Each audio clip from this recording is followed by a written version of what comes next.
Welcome back, everyone, to the Deep Dive. This time, we're going to tackle a topic that's pretty much inescapable these days. Computers. Yeah, they really are everywhere, aren't they? Seriously.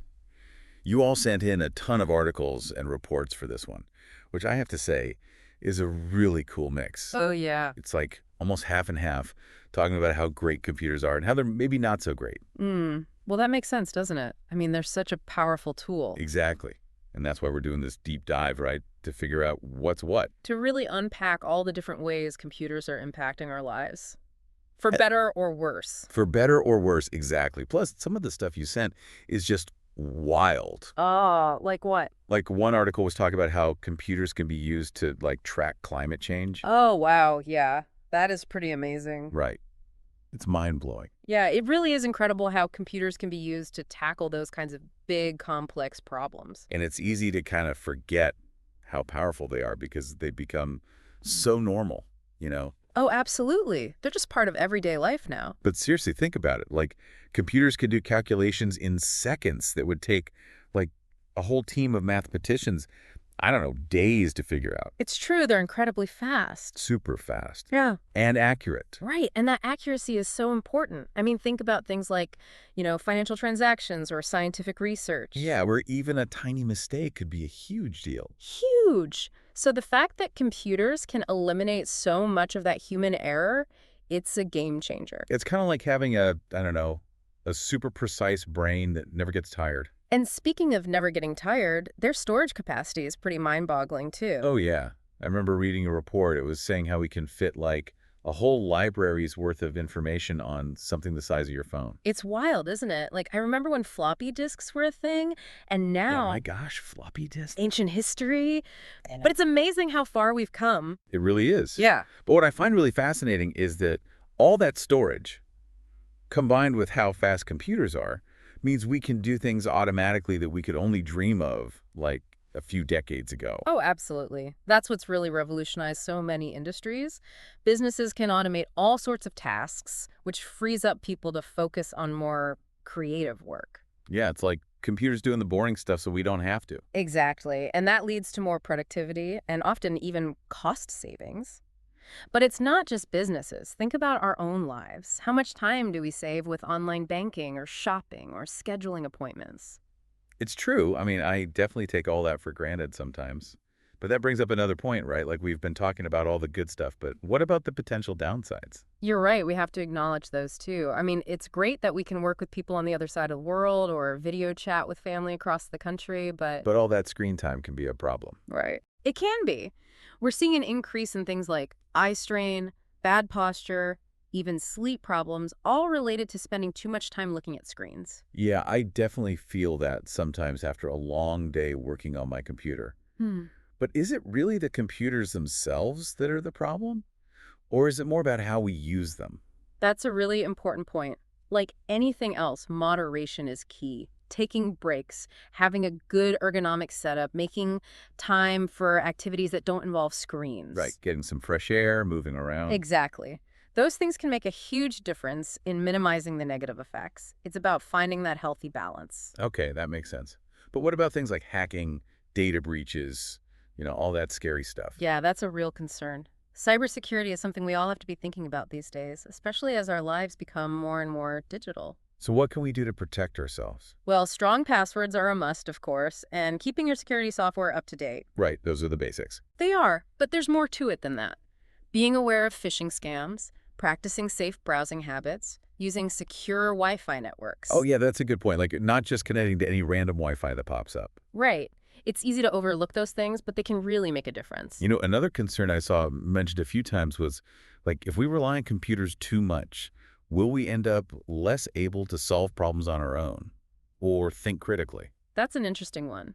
It's true that we don't have to memorize as much information anymore or do complicated calculations by hand, but that doesn't necessarily mean we're losing those skills. So it's not like our brains are turning to mush. Not exactly. I think it's more about how we adapt to using computers as tools. Like, think about graphic design software or music production Oh, tools. right. Those wouldn't even exist without computers. Exactly. They open up whole new worlds of creativity and problem solving that we wouldn't have access to otherwise. So it's not about computers replacing our skills, it's about them enhancing them. So it's all about how we use them, not the computers themselves. Kind of like what we were saying about screen time. Exactly. It's about finding that balance. Okay, I'm seeing a theme here. But speaking of downsides, what about the environmental impact of all these computers? You're right to bring that up. E-waste, which is basically what we call discarded electronics, is a huge and growing problem. Mining the resources to make computers, manufacturing them, and then disposing of them, it all takes a toll on the environment.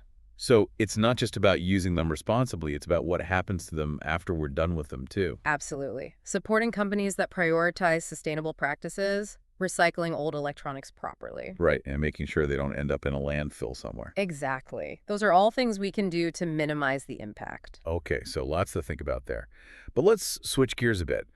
One of the things that really blew my mind when I was going through all this research was reading about robotic surgery. Oh, yeah. That is pretty incredible, isn't it? Right. It sounds like something out of a science fiction movie. It does, but it's a real testament to how computers are changing the world, even in fields like healthcare.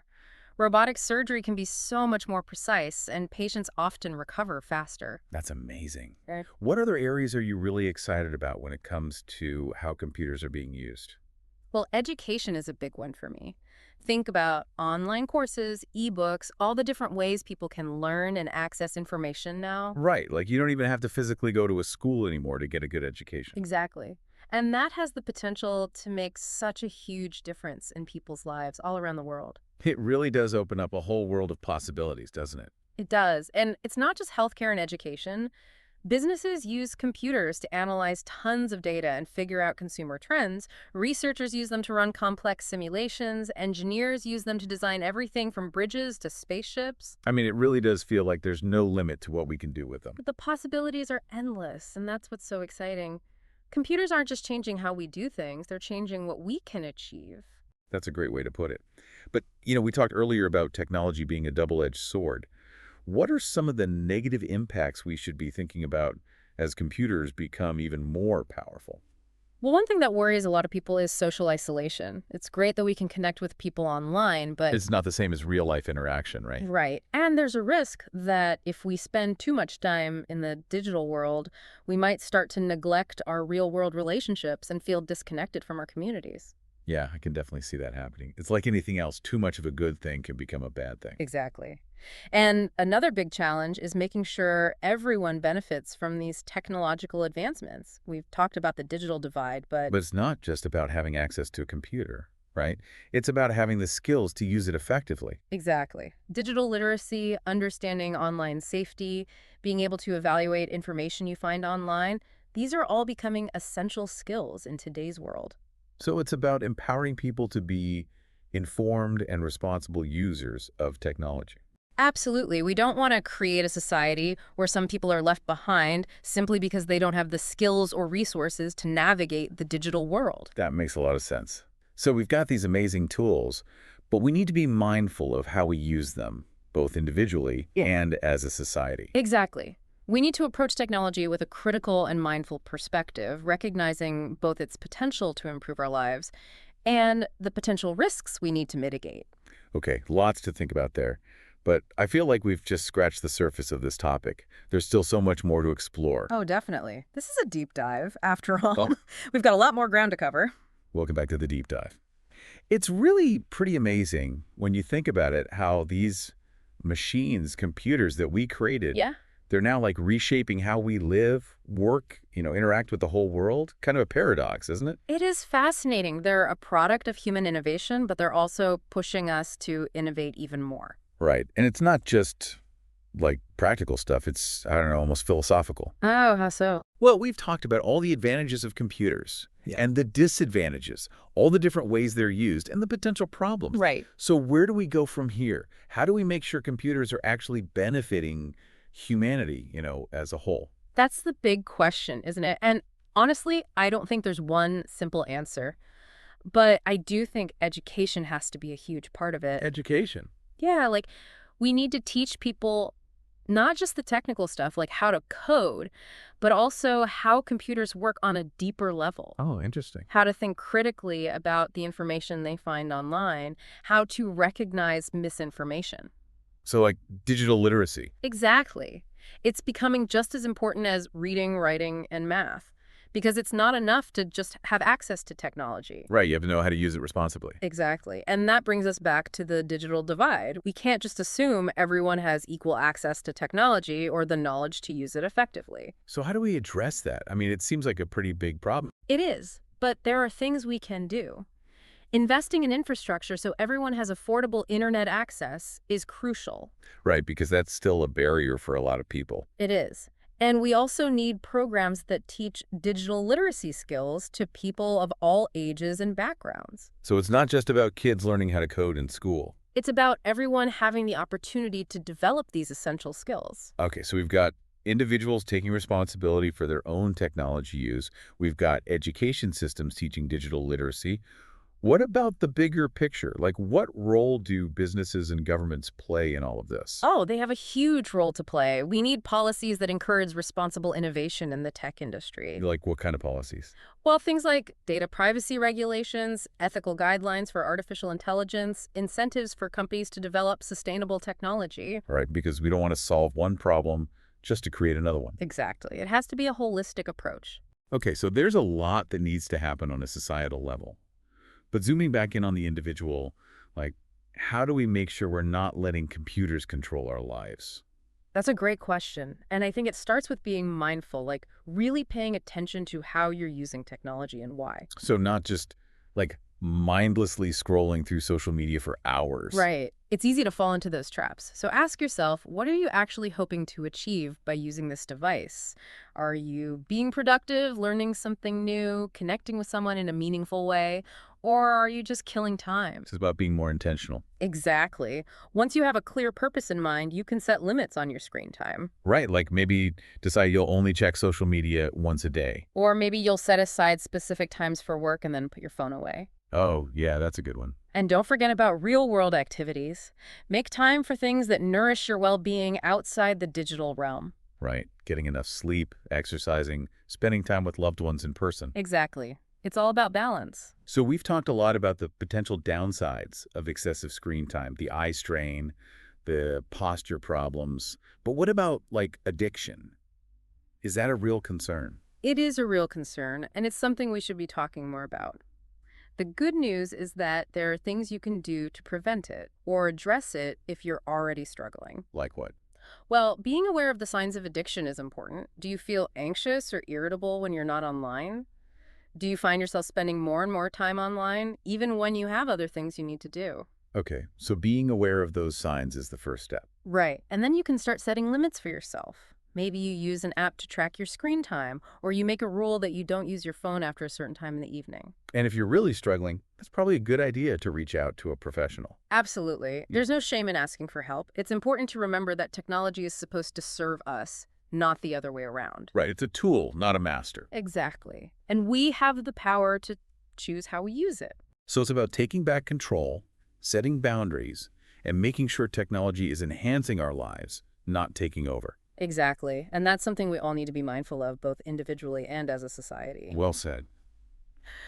You know, as we're talking about all this, it strikes me that computers, in a lot of ways, they're like a reflection of our own evolution as a species. Oh, interesting. How so? Well, we started with simple tools, right?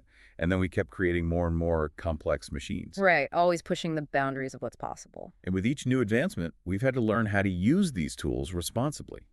Computers are just the latest chapter in that story. That's a great way to think about it.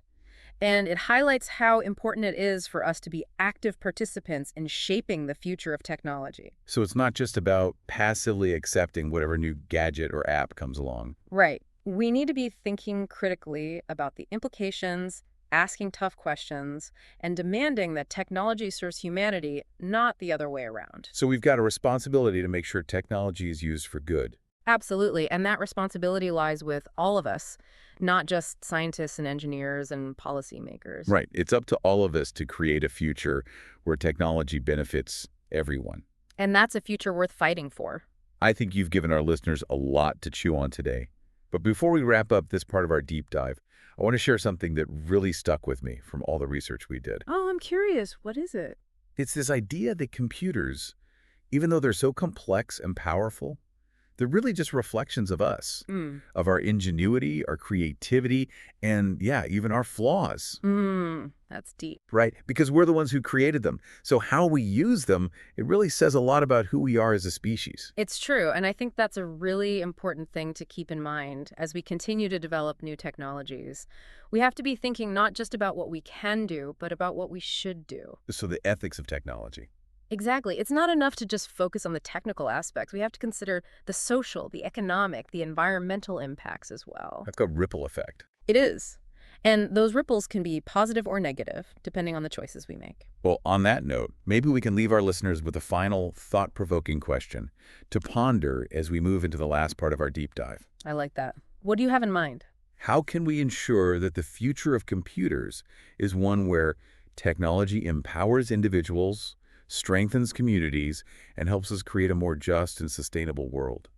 It's a big question, but I think it's one that we all need to be grappling with as we move further into this digital age. I couldn't agree more. It's a question that requires our attention, our creativity, and our collective effort. The future is in our hands. Let's make it a future worthy of our shared humanity. That is a really powerful question to think about as we kind of wrap up our deep dive into computers. It's like this reminder that the future isn't something that's just set in stone. Right. It's something that we're all creating, with every decision we make. And every line of code we write. Exactly. Every click, even. And it's not just about the technology itself, right? We're talking about like a fundamental shift in how we live, how we work, how we relate to each other. And the world around us, yeah. Computers have become so woven into the fabric of our society that they're shaping everything from, the way we connect with our friends and family To global politics. even to how we understand the universe. It really does feel like we're standing on the edge of something brand new. A new frontier. Yeah, and computers were like our map and our compass and our toolkit all rolled into one. But like any unexplored territory, there are going to be dangers as well as amazing discoveries waiting for us. So we need to be careful, but also excited, right? Exactly. That's why it's more important than ever for us to be informed and engaged when it comes to technology. To really understand what's going on. Yeah, we need to be asking those tough questions, pushing for ethical guidelines, holding ourselves and our leaders accountable for making sure technology is used responsibly. I agree, but it can feel a little overwhelming, Yeah. Like, what can one person really do to make a difference? That's a fair point. It's easy to feel small in the face of such huge changes, but I think it starts with, taking those small steps. Like what? Educating yourself about the issues that matter to you, supporting organizations that are working to bridge the digital divide. Right, so everyone has a chance to benefit from technology. Exactly. Or groups that are promoting digital literacy or pushing for ethical AI development. Okay, so getting involved, using our voices. Yes. And making conscious choices about the technology you use and how you use it. So it's about making those informed choices, holding ourselves accountable. And using our voices to advocate for a future where technology really does benefit all of humanity. And don't underestimate the power of just talking about these things. Oh, absolutely. Talking to your friends, your family, even your elected officials. Getting those conversations going. Exactly. The more we raise awareness, the more likely we are to create a future where technology serves us, not the other way around. I think you've given our listeners a lot to think about. We've covered so much ground in this deep dive. Yeah. From the amazing things computers can do to the potential risks we need to watch out for. And everything in between. But I think what's really stuck with me is this idea that we have a choice. We have a say in how this all unfolds. Absolutely. The future isn't something that just happens to us. It's something we create. And that's both a huge responsibility and an incredible opportunity. Well said. And on that note, I think it's time to wrap up our deep dive. Thank you so much for joining me today and for sharing your insights. It's been a pleasure being here, and thanks to all our listeners for tuning in and joining us on this exploration of the world of computers. Remember, the future is in our hands. Let's go out there and make it a future worthy of our shared humanity. Until next time, keep exploring, keep questioning, and keep pushing the boundaries of what's possible. This is The Deep Dive, signing off.